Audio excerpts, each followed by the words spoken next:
So we use it for a variety of ways. We use it for location tracking. We have clinical communication iPads and iPhones that nurses and departments use to communicate with each other. It helps us track those. If they get lost or stolen or anything like that, we can determine where they were, or if they were headed outside, which typically means they're stolen. We also use it to track. We have patient iPads that we hand out for streaming, Netflix, Hulu, that type of stuff. And we can track those. If somebody put it in a backpack and left with it or something like that, we can give the patient a call and go, hey, did you maybe wander off with one of our iPads? Usually it's oh God, I'm so sorry. But we also use it, there's an integration with our wireless environment for Stanley AeroScout. It tracks medical assets beyond the phones using BLE. And it also helps us track temperatures for our vaccines, blood banks, that type of thing, so nurses don't have to manually go open up a fridge, get out the little checkbox and write down the temperature. It's automated for them. It does especially well integration with other systems. That's my favorite functionality of it, is anything that we've asked it to integrate with, there's always an integration, or it can be designed relatively easily. It's also very user-friendly. We trained a bunch of non-technical people, our security team, to be able to track and see when devices are being stolen versus being in the hospital, how to try and secure the devices a little bit better. Room for improvement, that's kind of hard. I would say more out of the box plugins. It's very easy to make it for DNA Spaces, but I'd love to see more companies partner with them so that the plugins are just available to add on right out of the box. You don't have to work with a vendor and say, hey, I need you to come and develop this API. It's already there. That would be the one thing that I would say they could get a little bit more help with. Oh, as long as they're using Cisco, definitely a 10. Okay, so in our experience, it's been really well suited because we run a Cisco wireless environment. It fits perfectly for us. We've got all of the maps for our hospital and everything, so it maps in all of our clients, and we can track anything from medical devices to, we've even used it to track a patient a time or two that they decided to go for a walk.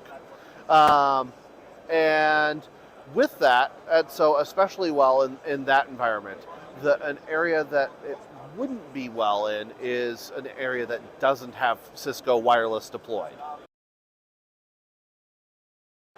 We evaluated a couple of other products early on.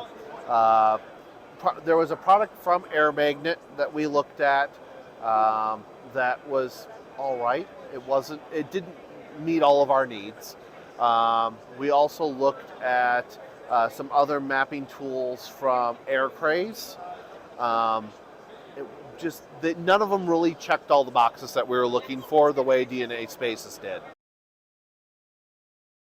So with us, the asset locator is the biggest one, locating all the assets. We didn't really shut down for COVID. We're a hospital, so we didn't really shut down. But a lot of things became more digital. So we were handing out more iPhones, iPads, that type of thing, and we needed to be able to track them. So Cisco Spaces helped with being able to track those devices and has really cut down on the loss of the overall devices themselves, which affects the bottom line and helps us maintain in the standard of care. So we have our Cisco wireless controller integrated with it. We have DNA Center integrated with it. Stanley, of course, is integrated with it with their AeroScout system. And we also have, we're looking at demoing out a handful of other mapping tools for patients to be able to use the maps in Spaces to find their appointments.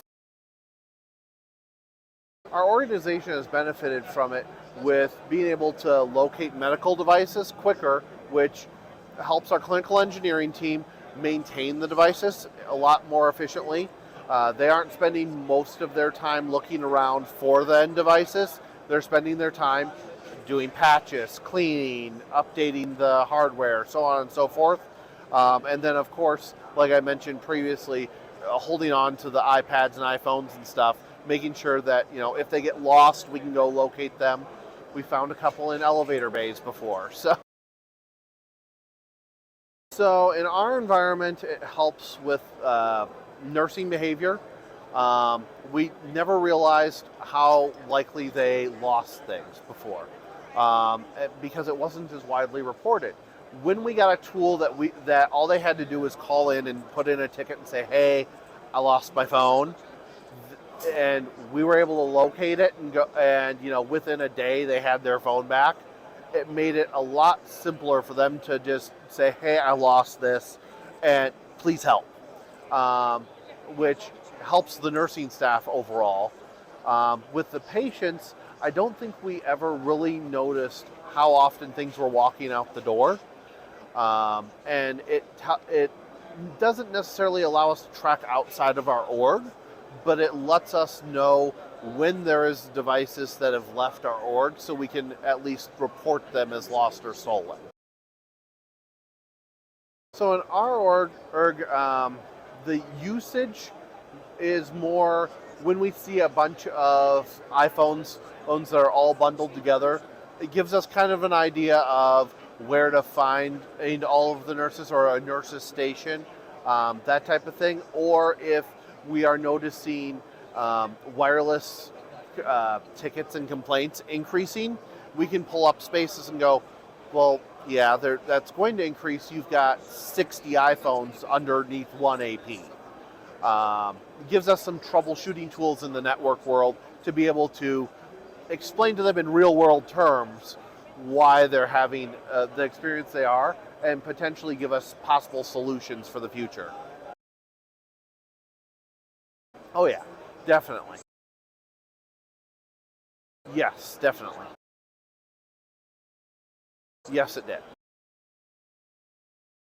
Yes, and any piece that we've implemented afterwards has always been 100% supported, so we've never run into any problems with it. Of course, we do on the regular.